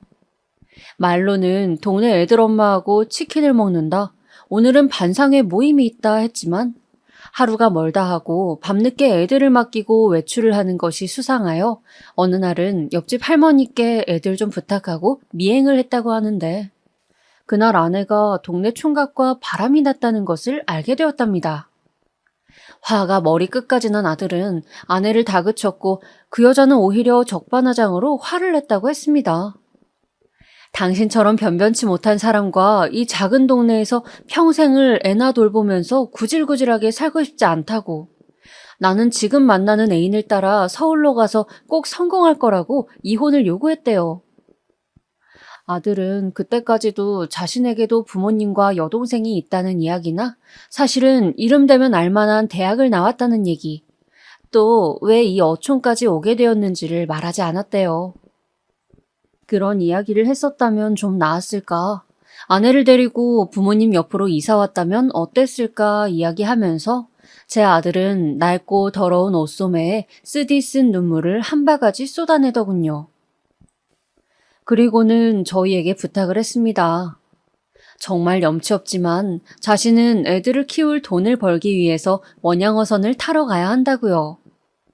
러시아를 지나서 아주 멀리까지 몇 년 다녀오게 될 거라고, 그동안 돈은 한 번씩 붙여줄 테니 자식을 좀 맡아달라고 말이에요. 아이들은 이제 막 초등학생이 되어 9살, 8살의 연년생이더라고요. 세상에 물고 빨고 키워서 대학까지 보냈더니 말도 없이 10년간 연락도 하지 않고 부모 없이 결혼을 하고 아이를 낳고 거기다 이혼까지 했다고 하는 아들에게 너무나 섭섭하고 또 그렇게밖에 할 수 없었는지 애초에 도박 같은 것을 왜 했는지 아휴, 정말 끝도 없는 원망과 슬픔이 차올라 내 마음에 가득 차는 것 같았습니다. 쪽잠을 자던 아들은 일어나자마자 무심하게도 인천항으로 이제 떠나야 한다면서 가끔 연락을 주겠다는 말만 남긴 채로 사라져버렸습니다. 그 후 울며 겨자 먹기로 애들을 떠맡게 된 우리 부부는 아이들을 챙기느라 힘든 나날을 보내야 했어요. 아이들은 집에 일찍 왔고 저는 그나마 소일거리로 나가던 식당 일을 할 수 없게 되었습니다. 차마 어린 것들을 집에 놔두고 일을 할 수가 없었거든요. 동네 다른 아이들과 달리 우리 손주들은 시장에서 산 저렴한 옷에 초등학교만 다니고 뭔가를 배울 수 없었죠. 거기다 설상가상으로 남편이 스트레스가 심했는지 위암이 발견이 되었어요. 저는 너무 힘든 일들이 줄줄이 일어나서인지 그때는 눈물도 나질 않더군요. 그저 멍할 뿐이었습니다. 그래도 다행히 많은 곳에 전이가 되진 않아 수술을 했어요. 예후도 제법 좋았고요. 그 후 저는 동네의 작은 백반집에 일자리를 구해서 또다시 식당 일을 하며 생계를 꾸렸습니다. 이렇게 제 인생에 아들이 몰고 온 폭풍에 휩쓸리는 동안 시집가서 의사 사모님이 된 제 딸아이는 서울의 사위가 병원을 차렸다고 하더니 바쁜 모양이었습니다. 그래도 가끔 짬을 내어 갑자기 생긴 조카들을 보러 오기도 하고 학용품을 사오기도 하는 등 착하고 살가운 성격대로 나름대로 우리 집을 챙기려 애썼습니다. 손주들이 우리 집에 온 지 1년쯤 지났을까? 어느 날 손자의 초등학교에서 전화가 왔습니다. 세상에, 큰 손자가 같은 반 아이를 올라타고 팔꿈치로 찍어서 갈비뼈가 부러졌다는 전화였어요. 저는 너무 놀라 부랴부랴 학교로 다름질쳐 갔습니다. 숨을 몰아쉬며 교무실로 달려가 보니 큰 손주는 잔뜩 주눅이 들어 고모의 손을 꼭 잡은 채 교무실에 서 있었어요. 제 딸이 뭔가 연락을 받고 먼저 달려온 모양이었어요. 아니, 은영아, 이게 무슨 일이니? 넌 어떻게 왔어? 아, 엄마, 내가 해결할 테니 그냥 밖에서 보고 계세요. 딸은 손자를 노려보는 맞은편 학부모에게 이것저것 이야기를 하기도 하고 선생님들께도 일일이 인사를 드리고 한참을 교무실에 있었습니다. 그렇게 딸은 한참 뒤 조카의 손을 잡고 나오더니 이야기를 하는 것이었어요. 사실은 그동안 큰 손자가 작은 사고들을 학교에서 친 모양이라고. 좁은 동네이다 보니 아이들이 너는 왜 갑자기 할머니 집에 왔냐? 엄마 아빠는 어디 있냐? 학원은 왜 하나도 안 다니냐는 둥 짓궂게 놀린 모양이더라고요. 그래서 조카가 그때부터 학교에서 크고 작은 소란들을 부려 가끔 전화가 오곤 했다는 겁니다. 저는 놀라서 왜 그 전화가 너에게 갔냐고 하니 딸이 무슨 일이 있으면 고모니까 저에게 이야기 좀 해달라고 미리 담임 선생님께 얘기를 했다고 해요. 이번에도 조카 말에 따르면 상대 아이가 거지라고 놀린 모양이라고 하면서 치료비를 넉넉히 주기로 했고 다시는 그런 소리를 하지 않기로 했다고 딸아이는 담담하게 말했습니다. 저는 딸의 손을 붙잡고 너무 고맙다고 연신 이야기를 했어요. 딸은 그저 엄마 아빠랑 조카들이 잘 지내면 되었다고 제 손을 잡고 이야기하더군요. 그 얼굴이 어쩐지 지쳐 보였지만 저는 더 이상 묻지 않았습니다. 그 후로도 아들은 연락 한 통도 없었고 저는 힘든 나날들을 버틸 기운이 점점 없어지고 있었어요. 문득 초봄의 어느 날 저는 딸에게 전화를 먼저 걸었습니다. 그때의 마음은 그 애에게 뭔가를 바라는 것이 아니라 딸과 그저 즐거운 시간을 가지고 싶었어요.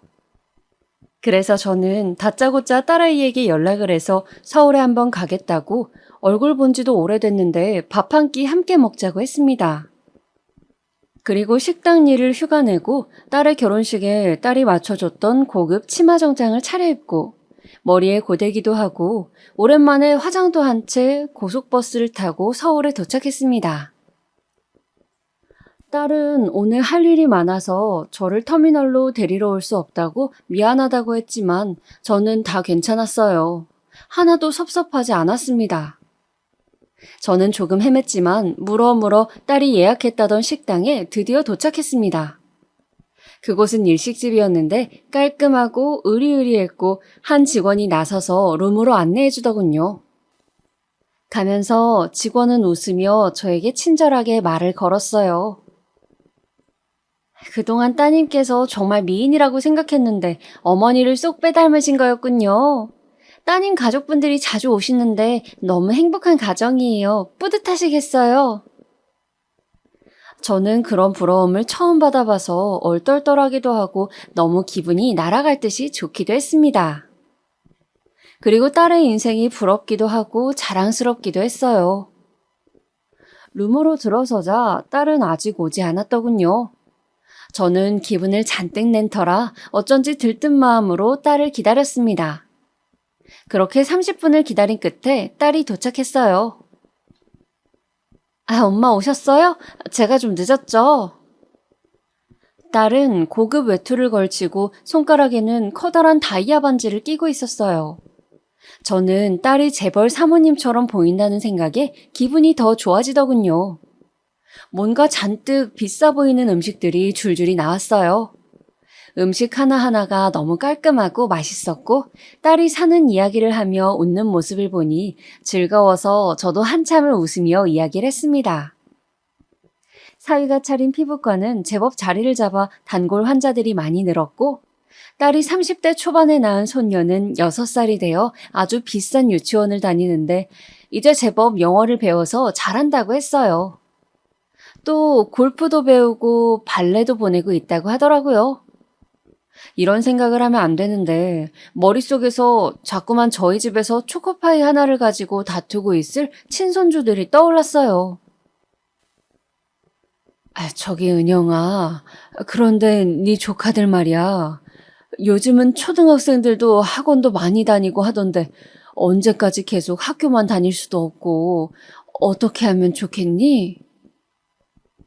그 순간 웃으며 자기 딸 이야기를 하던 딸의 표정이 미묘하게 바뀌는 것을 저는 보았습니다. 엄마, 조카들도 당연히 뭔가 배우면 좋긴 한데 그래도 일단은 형편에 맞게 해야 되지 않을까요? 그래, 그렇긴 한데 얘. 그래도 그 아이들이 네 조카잖니. 네가 나서서 좀 학습 계획도 짜주고 챙겨주면 어떨까? 그냥 너 사는 이야기를 들으니 우리 아들 새끼들인데 내가 뭔가 해주는 것도 없는 것 같고 마음이 안 좋구나. 엄마, 제가 한 번씩 용돈도 주고 학교에서 필요하다는 것들도 보내주고 있잖아요. 그런데 저도 시댁서 용돈 받아 아껴서 주는 입장이라 여기서 제가 뭘 더 해주기는 좀 힘들어요. 그래도 네 오빠가 안 불쌍하니? 애지중지 없는 형편에 도시로 대학까지 보냈는데 지금 원양어선이나 타고 있고 손주들도 피죽도 못 얻어먹은 애들처럼 말라가지고 내가 애들 볼 때마다 너무 속이 상해서 그래. 이제 너는 살만하지 않니? 네가 가진 거 조금 나눠주면 어때서 그래? 오빠가 분명 멀리서도 고마워하고 나중에 갚을 거야, 은영아. 순간 딸은 자리를 박차고 일어섰습니다. 그리고 소리를 지르더군요. 엄마! 엄마는 내가 오빠 때문에 사채비 갚으면서 어떻게 살았는지 기억도 안 나요? 나는 아직도 그때만 생각하면 밤에 잠이 안 와요. 오빠라는 인간 하나 때문에 엄마 아빠가 평생 모은 재산 다 날리고 거지 같은 빌라 사는 것도 싫어서 자주 안 가는 거예요. 솔직히 크면서 항상 오빠한테 지원 다 해주고 나한테 해준 것도 없잖아요.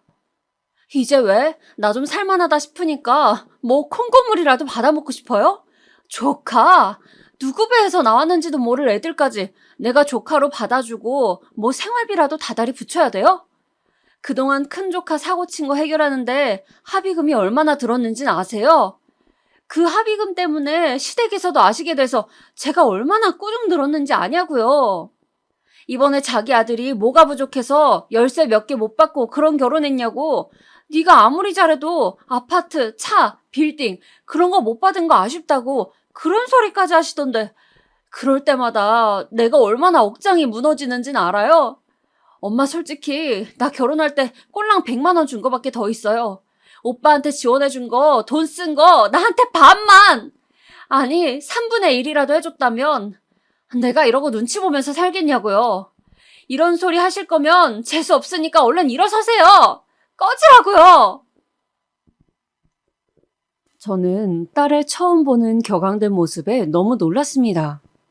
그저 순간 친손주와 외국에서 배를 타며 고생할 아들이 안쓰러워 주책 없는 한마디를 한 것에 딸이 이렇게까지 악을 쓰면서 화를 낼 줄은 생각도 못했거든요. 그저 아들이 사고치는 걸 부모니 어쩔 수 없이 내 업보다 하며 감내했는데 저는 딸도 오빠니까 어쩔 수 없다고 생각해주는 건 줄 알았습니다. 그런데 딸은 아직까지도 오빠에 대한 감정이 풀리지 않고 아니 오히려 응어리가 되어 더욱 단단해져 있는 것 같더군요. 그러나 그렇다곤 해도 어떻게 낳아주고 키워준 부모에게 꺼지라고 그런 말을 할 수가 있을까요?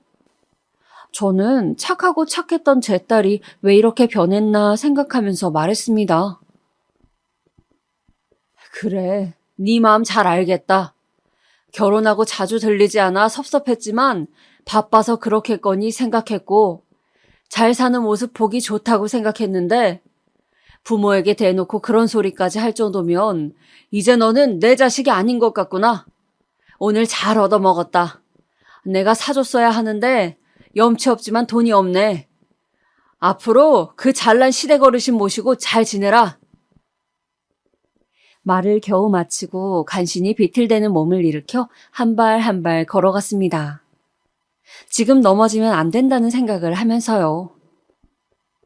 그렇게 저는 외국으로 떠난 아들과 절연하다시피 한 딸을 가슴에 품고 피눈물을 흘리면서 어린 손주들을 돌보며 식당 일로 하루하루를 보냈습니다.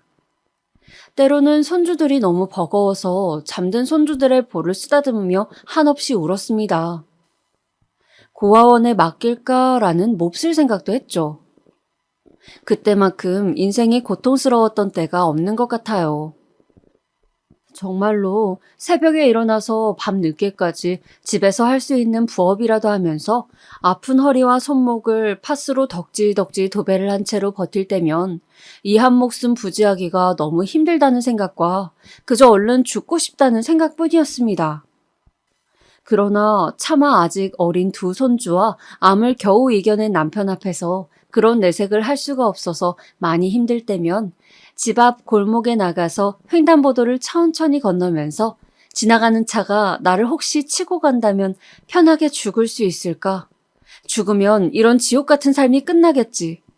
이렇게 힘든 시간을 견디며 끝까지 목숨을 붙잡고 살아서 어떤 좋은 꼴을 본다고 이러고 살고 있나 이런 생각들로 시간을 보내는 것이었어요. 그렇게 힘든 나날이 쌓여 시간이 흐르고 큰 손주가 중학생이 될 즈음이었습니다.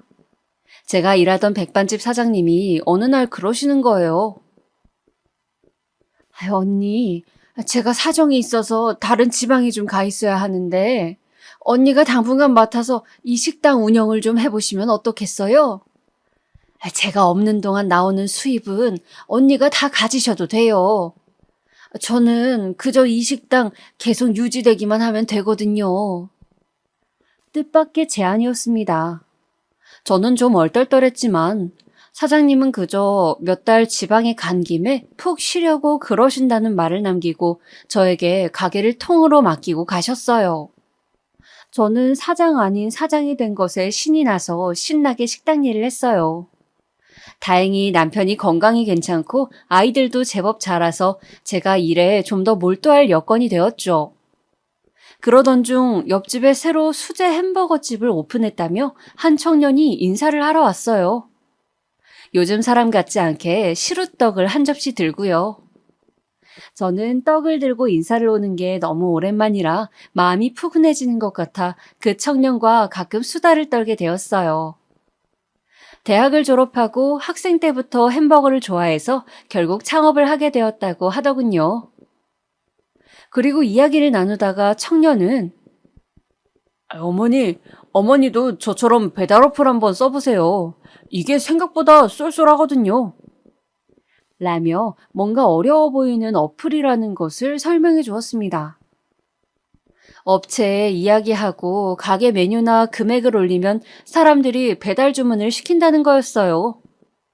저는 나는 나이가 많아 이런 어려운 것은 잘 못한다고 자신이 없다고 했더니 청년이 선뜻 저에게 그러면 이거 어플 관리하는 거랑 배달하시는 분들 오시면 어떻게 하는지 배달 용기 같은 거는 제가 다 알아서 해드릴게요 라며 저에게 용기를 주는 것이었어요. 저는 그 청년의 이야기에 새로운 도전을 해보고 싶다는 마음이 들었어요. 그래서 어플을 이용한 배달을 시작하게 되었어요. 처음에는 주문이 뜸했지만 근처 종합병원에서 단체 주문이 제법 들어와서 장사는 술술 잘 되어갔습니다. 병원 직원들이 맛있고 깔끔하다, 엄마 손맛이다 라는 등의 댓글을 달아주자 장사가 갑자기 너무 잘 되는 것이었어요. 햄버거 가게 총각도 나중에는 본인 가게보다 우리 가게가 너무 잘 되니 우리 가게 직원으로 채용하게 됐고요. 그렇게 제 인생은 또 한 번 크게 바뀌고 있었어요.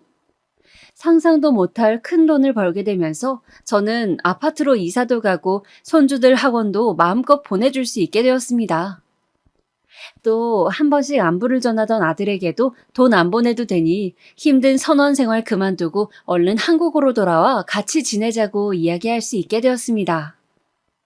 이 모든 것이 제 힘과 행운으로 이루게 되었다는 게 너무 믿기지 않고 행복했어요.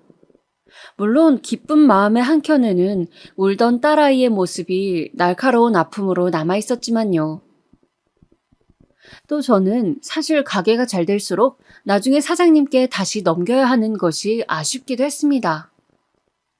한편으로는 사장님께 연락을 해서 돈을 넉넉히 드릴 테니 가게를 파시라고 이야기를 하면 어떨까 계속 생각했는데 이상하게도 연락이 잘 되지 않았습니다. 어쩐지 사장님이 제 연락을 피하시는 것 같기도 하고요. 그러던 어느 날 야채들이 부족해서 옆 동네 큰 재래시장에 야채를 사러 갔는데 글쎄 멀리 지방으로 가신다던 사장님이 거기서 장을 보고 계시는 거 아니겠어요? 사장님, 어떻게 여기 계세요? 연락도 안 받으시고 어떻게 지내신 거예요? 아유, 그게 언니, 실은요. 제가 지방에 간 게 아니고 사실은 언니 딸이 저에게 연락이 왔었어요. 엄마가 가게 사장님이 될 수 있도록 자기가 시세의 3배 값을 드릴 테니 가게를 저에게 팔라고 엄마한테는 둘러대 달라고 말이에요. 처음에는 내키지 않는다고 했는데 따님이 직접 찾아와서 저에게 울면서 부탁을 하더라고요. 돈은 얼마든지 더 드릴 테니 그저 엄마 아빠가 조카들하고 먹고 살 걱정하지 않고 살게 좀 도와달라고 하면서요. 자신은 너무 큰 잘못을 해서 가족들에게 나서서 뭔가를 할 수 없다고 했어요. 저는 그 순간 너무나 제 자신이 한심하고 어디 쥐구멍이라도 숨고 싶은 기분이 들었어요. 제 딸아이는 저보다 훨씬 더 마음이 넓고 착한 아이였어요. 이 이야기를 듣고 저는 가게에 일하고 있던 남편에게 달려가서 흥분해서 막 이야기를 했습니다. 우리 딸이 우리를 그렇게 조용히 도와줬다더라 하면서 이야기를 했어요. 너무 기쁘고 고마워서요. 그런데 그 이야기를 같이 듣고 있던 햄버거 총각이 갑자기 또 다른 이야기를 하는 것이었어요. 사실은 자기가 배달 어플 알려주고 이것저것 도와준 것도 딸의 부탁이었다고요. 그리고 월급이라며 다달이 돈을 보냈다고요. 저는 망치로 머리를 맞은 듯이 놀라고 말았어요. 제 이야기와 직원의 이야기를 들은 남편은 사실은 그동안 나는 딸과 연락을 해왔다고 은영이가 순간 흥분해서 그런 말을 했지만 그 후로 많이 반성하고 힘들어했는데 차마 당신 얼굴을 볼 면목이 없다고 하면서 사위가 딸 몫으로 해준 적금이며 그동안 시댁서 받은 용돈을 모아서 우리 분식집을 사준 거라고 얘기를 해주더군요. 물론 거절을 했지만 너무나 완강하게 내 마음 편하라고 그러는 것이라고 딸이 고집을 꺾지 않았다는 것도 이야기해 주었습니다. 그리고 병원 주문이 많았던 것도 사위랑 정말 친한 친구가 그 병원에서 제법 높은 자리에 있다 보니 분식집은 여기로 하라고 아예 지정을 해줬었다고 해요. 그러면서 그래도 댓글 쓴 거는 그 사람들이 솔직하게 쓴 거라고 당신 솜씨가 좋아서 그렇지 라며 남편은 제 손을 잡고 미소를 지었습니다. 저는 그 길로 딸이 사는 서울로 고속버스를 타고 부랴부랴 올라갔습니다. 고속버스를 타고 저는 내내 가슴을 치며 울었어요. 더 이상 울지 않으려고 했지만 계속 눈물이 흘러나와서 멈출 수가 없었습니다. 딸이 사는 집으로 도착해서 마침내 딸의 얼굴을 마주대했을 때 저는 울지 않으려고 그토록 애를 썼건만 무너져버리고 말았어요. 그동안 네가 애쓴 이야기를 들었노라고. 그렇게 돌아서 나온 후로 하루도 네 생각을 하지 않은 날이 없었다고 저는 울었습니다. 어디서 그렇게 많은 눈물이 나오는지 눈물이 계속 폭포같이 흘러나왔어요. 딸은 눈시울을 붉히며 눈물방울을 떨어뜨리면서 제 이야기를 들어주고 몇 시간이고 제 어깨를 토닥여 주었습니다. 그 후 딸은 자신의 이야기를 해주더군요. 그 순간 욱해서 화가 났지만 돌이켜 생각해보니 고등학교 졸업 후 형편 때문에 대학을 보내줄 수 없다고 말하며 엄마가 눈물을 글썽이던 그 순간과 아무리 살림이 빠듯했어도 뭐라도 더 해주려 했던 엄마의 모습이 계속 생각이 났다고요. 그리고 간호조무사 하고 싶다고 했을 때 엄마가 모아두었던 갯돈을 깨서 공부할 돈을 마련해주며 열심히 하라고 격려해 주셨던 것과 결혼식에서 사위의 손을 잡고 해준 것이 없어서 미안하다며 우리 딸 잘 좀 부탁한다고 연신 고개를 숙이던 그런 모습들이 떠올랐다고 했어요. 그래서 뒤에서 도울 수 있는 방법을 찾다 보니까 여차저차해서 그렇게 돕게 되었다고 합니다. 그렇게 저는 딸과 몇 년간 연을 끊었던 것이 무색하게 다시 각별한 사이로 돌아갈 수 있었습니다. 먼 길을 돌아왔지만 이제나마 편하게 딸을 다시 볼 수 있게 되어 너무나 행복합니다. 그리고 저의 마지막 숙제였던 아들도 긴 항해를 마치고 집으로 돌아오면서 저희 가족은 아들네와 함께 식당을 운영하면서 먹고 사는 걱정 없이 지내게 되었고 딸은 여전히 부유하게 잘 지내고 있답니다. 저는 딸의 인생을 보고 정말 착하게 살면 복을 받는다는 말을 진심으로 믿게 된 것 같아요. 또 제가 이 나이까지 살아보니 사람의 인생은 다 정해진 때라는 것이 있는 것 같아요. 힘들 때는 힘든 일이 끝도 없이 겹치지만 그 시간을 지혜롭게 견뎌내면 반드시 보상받는 날이 온다는 생각도 들었습니다. 지금까지 제 사연을 들어주신 여러분들, 지금 삶이 팍팍하고 괴로우시더라도 분명히 하늘에서 다 보고 계신답니다. 하루하루 힘내서 열심히 생활하세요. 그러다 보면 제 인생처럼 분명히 좋은 날이 온다는 것을 꼭 말씀드리고 싶어요. 그럼 오늘 하루도 선한 마음으로 행복하게 보내세요.